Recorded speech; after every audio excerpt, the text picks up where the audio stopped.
तस्यारविंद नयनस्य पदारविंद किंजल्कमिश्र तुलसी मकरंद वायु अंतर्गत सुविवरे न चकारते संकर्षम अक्षरजुषाम अपि चित्ततन्वा.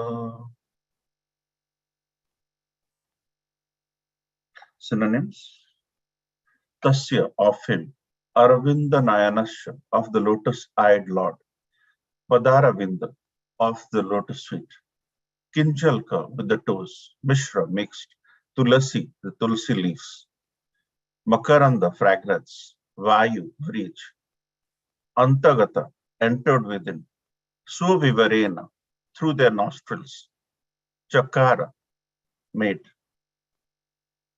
Tesa, of the Kumaras; Sankshobham, agitation for change; Akshara Jusa, attached to the impersonal Brahman realization;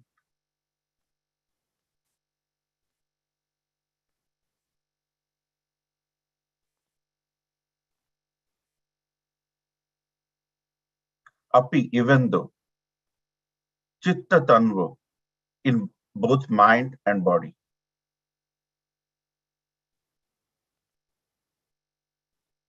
Translation by His Divine Grace A.C. Bhaktivedanta Swami Prabhupada Ki Jai. When the breeze carrying the aroma of tulsi leaves from the toes of the lotus feet of the personality of Godhead entered the nostrils of those sages, they experienced a change both in body and in mind, even though they were attached to the impersonal Brahman understanding. Purport by His Divine Grace A.C. Bhaktivedanta Swami Prabhupada Ki Jai. It appears from the verse that the four Kumaras were impersonalists or protagonists of the philosophy of monoism, becoming one with the Lord. But as soon as they saw the Lord's features, their minds changed. In other words, the impersonalist who feels transcendental pleasure in striving to become one with the Lord is defeated when he sees the beautiful transcendental features of the Lord. Because of the fragrance of his lotus feet, carried by the air and mixed with the aroma of tulsi leaves, their minds changed. Instead of becoming one with the Supreme Lord, they thought they thought it wise to be devotees. Becoming a servitor of the lotus feet of the Lord is better than becoming one with the Lord. Om Ajnana Timirandasya Jnana Janashalakya Chakshurmilitam Yena Tasmai Sri Gurave Namah Sri Chaitanya Manobhistam Sthapitam Yena Bhutale Swayagrupa Kadamaiham Dadati Swapadantikam Bandeham Sri Guru Sri Utapadakulam Sri Guru Vaishnavamsha Sri Rupam Sagrajatam Sagana Raghunatham Vitam Tam Sadipam Sadvaitam Savadutam Parijana Sahitam Krishna Chaitanya Devam Sri Radha Krishna Padan Sagana Lalita Sri Vishakhavitamsha He Krishna Karuna Sindhu Deenabandhu Jagatpati Gopesha Gopika Kanta Radha Kanta Namastute Tapta Kanchana Gaurangi Radhe Vrindavaneshwari Vishavana Sute Devi Pranamami Haripriye Anchakalpataru Vachakripa Sindhavaya Vachapatitanam Pavanebhyo Vaishnavebhyo Namo Namo Jai Shri Krishna Chaitanya Prabhu Nityananda Shri Advaita Gadadhar Shivas Adi Gaura Bhakta Vrinda Hare Krishna Krishna Krishna Hare Hare Hare Rama Rama Rama Hare Hare Nalakshmivasa Nitya Paramatmane Balabhadra Subhadra and Jagannatha. So thank you so much everyone for joining this wonderful Sangha of Srimad Bhagavatam discussion. And today we are discussing the 43rd verse. What a powerful words to meditate on this beautiful day. It's mentioned Tasya Ravinda Nayanasya Padaravinda. That means when the four Kumaras were at the doorstep of Vaikuntha, saw the lotus-eyed Lord and his lotus feet, Kinjal Kamishra Tulasi Makaranda Vayu. And then when the air touching the lotus feet of the Lord embedded around tulsi leaves, from the fragrance of tulsi leaves, when the air from that fragrance traveled all the way from the lotus feet of the Lord all the way to the nostril of the four Kumaras, Antargataso Vivarena Chakara Ramtesam Sanshobham Akshara Jusam Apichittavan. So that gave them a sense of agitation, and that agitation is very positive. So when this air from the lotus feet of the Lord, touching the lotus feet of the Lord with tulsi leaves, entered the nostrils of the four Kumaras, then the the four Kumaras, they experienced Sanshobham. That means they were agitated for a moment. So, and then they were so far, Gyanis, they were trying to merge with the effulgence and get attached to the Brahman realization by being one with the Lord. Then at that point of agitation, that transformed them. So what a beautiful words, if you think about it. The entire detail of what happened at that point in time is explained so beautifully in this, song like Srimad Bhagavatam. So the air traveling and carrying the aroma of the Lord and is touching some personalities, and those personalities are very powerful personalities also, will glorify them as well. And then once it touches the nose, they have totally changed. They totally transformed. So this is exactly what Krishna consciousness is all about. We all have come from different backgrounds, but once the connection or the association or touching in some form to our hearts happens, then our ability to transform happens. So it's a lot to ponder, and this is a verse which is quoted by many, actually, many of our sannyasis. So this beautiful verse is a learning activity for a lot of us. So very nicely it's mentioned that the aromatic smell of tulsi from the lotus feet of the Lord is traveling through the air, and the four Kumaras, once they smelled it, once they smell it, because Krishna can choose to reveal himself through different ways, through our different senses. Somebody gets to see the Lord through a sense of sight and gets awestruck. Somebody hears about the glories of the Lord through the ear. And for Kumaras, it happened to be the sense of smell. And the four Kumaras, once they smelled something which they have never smelled before, they became agitated.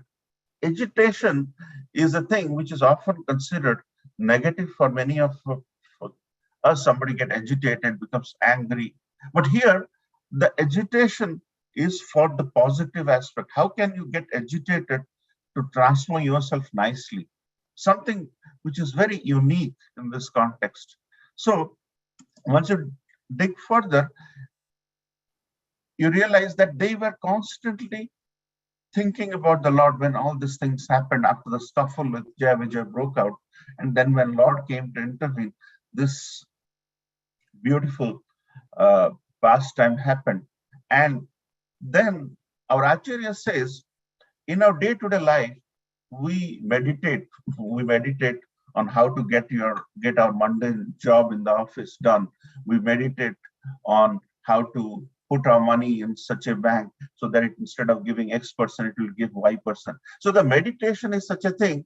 We do not learn. We do not learn to meditate. Like when a kid is born, he learns to eat, he learns to work.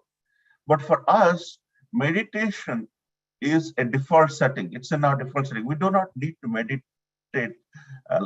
by learning how to meditate. So this concept, so when this, and then when you think about the Kumaras, were very receptive to change. Once we may have all the books in the world, but if we're not receptive to spend some time to read such wonderful books, the books will be in the self as it is, but will never be receptive.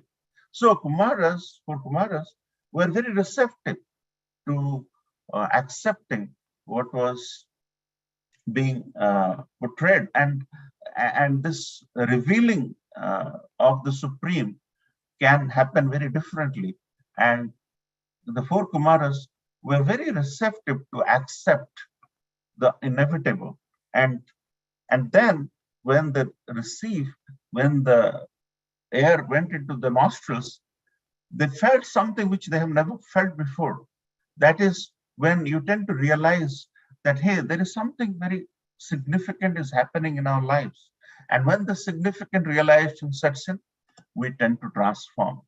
So this process of receptiveness, changing into realization, into transformation, if we make our hearts very strong, we will never be able to receptive to spiritual advancement, and then it will not allow us to realize some very important things in our life which you can't realize by reading or interacting. There are certain aspects which four Kumaras realized, and then they transformed from Gyanis to one of the greatest bhaktas we think of. So, as Krishna mentions in Bhagavad Gita, there are four kinds of people who come to him: the person who is desiring to become rich, somebody who is inquisitive, and someone who is searching for knowledge of the absolute, and someone who is distressed. So these are the four kinds of people who come to Krishna for various different things. But while they come to Krishna, there are obstacles in the path of getting spiritual personality Godhead's access.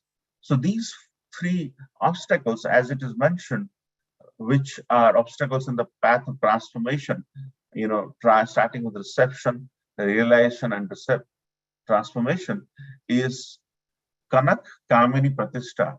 This means Kanak means wealth, looking for gold, looking for wealth all the time. Always we're constantly meditating how to get rich. And it is very contagious. And once you are into the cycle, it's very difficult. You will be mostly playing in the stock market trying to make money. So that is the Kanak. And the Kamini is attraction for the opposite sex is so profound in this world. There are many techniques and there are millions and millions of dollars which are spent. And that Kamini is the second most obstacle in the path of our spiritual progress. And the third is Pratishtha. That means when we are trying to stuck to something which we have achieved, or we are trying to get to a position or of influence, and that, so sometimes this Kanak may go away. We may choose to get rid of the wealth and realize that wealth is not important, Kamini is not important for whatever reasons, but the sense of Pratishtha, which is so transcendental, which can really sort of destroy our path to transformation.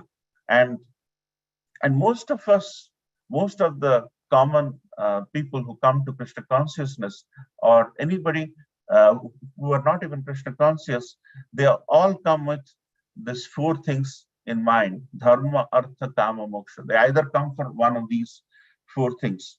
But when they come for one of these four things, then there is always that element of obstacle. And that obstacle is something which we succumb to, and that really hinders our path to progress in Krishna consciousness, our path to transformation, which we saw with the four Kumaras, how quickly transformation happens. And sometimes some of our Guru Sadhu Shastra says, if transformation has to happen, transformation will happen just like this. And there are people who have led their life after life after life, but transformation doesn't happen. So transformation, there's no time-bound thing for transformation to happen. But here, just by a little smelling of the tulsi leaves from the lotus feet of the Lord, the four Kumaras would transform drastically. And these personalities were Gyanis. They were believing in the Supreme Brahman with which they want to merge. They want to be one with the Brahman. But now, after smelling, all of a sudden, all the jnana, all the yogic principles they had learned, it kind of went upside down. And they said, no, no, no, it's not worth merging with the Supreme Brahman. Let me serve them. Let me be different from them. Let me understand him, but still be different, which is exactly our philosophy is all about. Achinta Veda Veda, because we realize there is Supreme Personality of Godhead and we are the marginal energy of the Lord. And it is better that we serve the Lord rather than we become part and parcel of the Lord. If the greatest Gyanis in the world could, Lord Brahma, they are the four Manasa Putras, they were born from the mind of Brahma, and they were so knowledgeable in scriptures, in and they lived for millions and millions of years. In order for them to not get entangled in this Kamini aspect, they choose to stay celibate all their life. They choose to not grow up, and they lived like a 4 to 5 year olds all their life because they do not want this material entanglements to get caught. And so they, and because they are the Manasaputras of Brahma, they could survive by not growing up and staying like a baby all throughout, always preaching the goodness. But that transformation which happened with these words which we're just discussing, it really changed a lot of things. And then staying with this thought process, they were receptive to change. They realized it's not as if they were not realized from a knowledge perspective, they were already realized souls. But this small association on the doorsteps of Vaikuntha and the interaction with the gatekeepers and subsequent interaction with the Supreme Personality of Godhead Vishnu made them realize and transform. So we have to adjust our consciousness for reception of the nice things to come in so that we allow ourselves to transform. If we do not allow ourselves to transform, we do not hear, we do not get up early for whatever reasons, and that will never have a positive impact in our spiritual life. So we need to adjust our consciousness for reception so that we can transform, as you can see in these words. So when you think about meditating in the form of the Lord, we are meditating on money, we're meditating on this, that, Kanak, Kamini, Pratishta, most of the time. But at the end of the day, that process of meditation is not something you have to learn, because meditation comes by default. We meditate all the time. We meditate on how to do a better garden in your household, or you meditate on how to go from A to B so that I save time and energy. So likewise, the meditating on the forms of the Lord, the names of the Lord, is something which we don't have to learn. Like there are, yogic postures you have to learn. If you don't do it right, you'd hurt yourself. There are exercises you have to learn. If you do not do it right, you may hurt your, heart or whatever. Likewise, meditation in the names of the Lord is our core process of bhakti in Krishna consciousness in ISKCON. And meditating on the names of the Lord by just uttering them with a focus on the form of the Lord, allowing yourself to seek service from the Supreme Personality of Godhead all the time. Oh God, please let me be my servant. Allow me to serve in the Ukri Road Rath Yatra. Allow me to serve in Janmashtami, Balram Jayanti. Hare Krishna, Krishna Krishna, Hare Hare, Hare Ram, Ram Ram. This process of chanting, of allowing you to engage yourself in the service of the Lord, is nothing but deep meditation. Whenever we plan for festivals or when we engage ourselves in festivals, there is a deep meditation, and that form of meditation where you constantly chant several rounds during the day is a process of meditation with the onto the Supreme Personality of Godhead. So when we talk about transformation, Prakashananda Saraswati, who was in Banaras with, and they are actually the descendants of the disciples Shankaracharya, in that sense that they were very prominent sannyasis. And when in the 15th century, Prakashananda Saraswati and his group of sannyasis and brahmacharis saw that Chaitanya Mahaprabhu is just dancing on the streets of Banaras, and he is not discussing the Vedanta Sutra or this wonderful bombastic scriptures uh, which are very good for all, but they were all constantly discussing. Prakashananda Saraswati were discussing, and he saw that a sannyasi of the caliber of Chaitanya Mahaprabhu is dancing and he is not discussing. So a meeting was arranged, and when Chaitanya Mahaprabhu came, he sat in a place where they're washing their feet, which was in a very lower, shabby place. He just sat there. Chaitanya Mahaprabhu sat there. And Chaitanya Mahaprabhu was so beautiful. Anybody who would come in contact with Chaitanya Mahaprabhu would get transformed. He would dance with him. He would sing with him. So when he saw this beautiful sannyasi is sitting on the floor when this discussion was about to happen, that really got all the Prakashananda Saraswati Maharaj and everyone thinking about this aspect of the Lord. And then Prakashananda Saraswati Maharaj asked Chaitanya Mahaprabhu, why don't you discuss? We are actually part of the Sampradaya of Shankaracharya, where we discuss all the Vedic injunctions and we discuss the Vedanta Sutras. Why don't you join with us? Then Chaitanya Mahaprabhu mentioned, I am a fool. I can't understand any of the Vedanta Sutras, but when I uttered the names of the Lord in my lips, I get goosebumps, I sweat, tears fall from my eyes, and I perspire, and I have so much of ecstasy. And when I mentioned that to my guru, I mentioned I am a fool. I can't understand all these Vedanta Sutras, but when I do this chanting of the holy name, dancing on the holy name, I get goosebumps, perspiration, sweating, tears, and I get I go into a trance. Then my guru said, that's the best process in this age of Kali. And because of that, because of the assurance of my guru, I'm exactly doing that.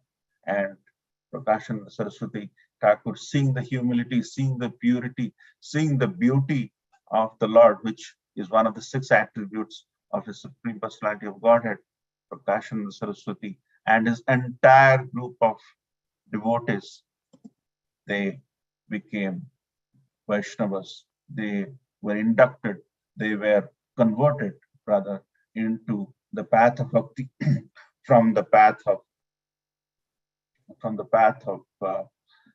the monotheist philosophies. And to date, that's one of the biggest, huge migration of a faith, if I may. And Chaitanya Mahaprabhu, just by showing humility, but showing that the power of name is something we cannot underestimate, and only by the power of name, by chanting purely, by chanting with purpose. Chanting is nothing but meditation. People spend 1 hour meditating, just doing nothing, going into a void. But what we do is we chant by uttering the holy name, and that is nothing but meditation. So just by meditating on the form of the Lord, we can transform, we can be receptive to utter and hear the sound vibration, and by indulging in various different activities, festivals, we get wonderful realizations. As so many festivals we had, there are so many realizations which all of the devotees have shared, and then seeing the reception, seeing the realization, we transform gradually as the 4 Kumaras, just by smelling the tulsi leaves, transformed. So we have to allow our heart to transform. If we are very strong, we're obstinate in not letting us transform, we'll never transform. But The four Kumaras, what we just spoke about, they were so bright. They lived like a kid all their life for millions and millions of years. And eventually, because of the contribution to the Vedic life, they are the starting point of the four bona fide sampradayas. And because of them, there is a bona fide sampradaya which is still prevailing. So there are four sampradayas. The Brahma Sampradaya was started by Madhavacharya in the 12th century. He was started from Udupi, Karnataka, and he was the expansion of Hanuman. He was a bona fide one of the four sampradayas, Brahma Sampradaya. Then the four Kumaras we spoke about, because of him, Nimbakacharya, one of the greatest proponent of the Kumar Sampradaya, who started it in the 12th century. He is the founder Acharya of the Kumar Sampradaya. And this chapter of Srimad Bhagavatam is devoted to the four Kumaras and how the interaction we have been hearing for the last 3-4 weeks. But because of them, a greatest Sampradaya called Kumar Sampradaya, whose founder is Nimbakacharya, was founded. And there are still a lot of followers of this Kumar Sampradaya, which we are just reading. And then Vishnu Swami started the third Sampradaya, being the Vishnu Swami, starting the Rudra Sampradaya, and now Ramanujacharya starting the Sri Sampradaya. So our Sampradaya is actually from Madhavacharya. So Chaitanya Mahaprabhu in the 15th century started where we are basically expansion from Madhavacharya, in the sense that they were also some of our teachings are taken from them. So our Sampradaya is Brahma Madhava Gaudiya Sampradaya, which is one of the four bona fide Sampradayas we discussed. But more importantly, for the focus of today's conversation, the four Kumaras started a Sampradaya. How profound they must be, who got transformed into bhakti by reception, realization, and transformation just by smelling the tulsi leaves from the lotus feet of Vishnu. So very powerful personalities. The starting of Kumar Sampradaya by the four Kumaras, but the real key for this verse is how to transform. If they, being the greatest Gyanis of the world, who transform, we could take a leaf from them and transform into bhakti in whatever way we can. So with that, we can go on and on. With that, I'd like to end here. Srila Prabhupada Ki Jai. Hare Krishna.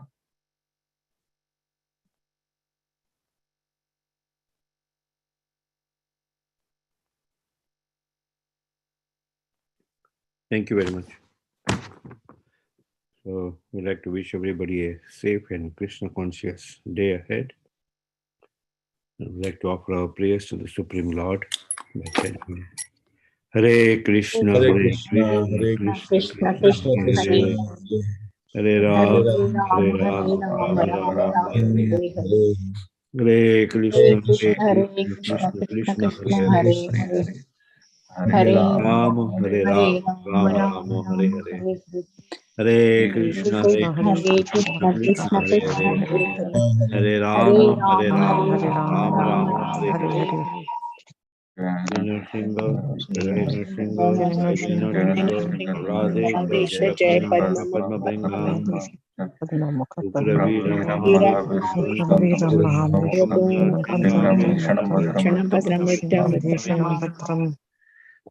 Bhagwan ki Jai, Prahlad Maharaj ki Jai, Yakapara Samal Vaishnavas, Vancha Kalpatarushya, Vipasya Patitanam Pavanebhyo Vaishnavebhyo Namo Namaha.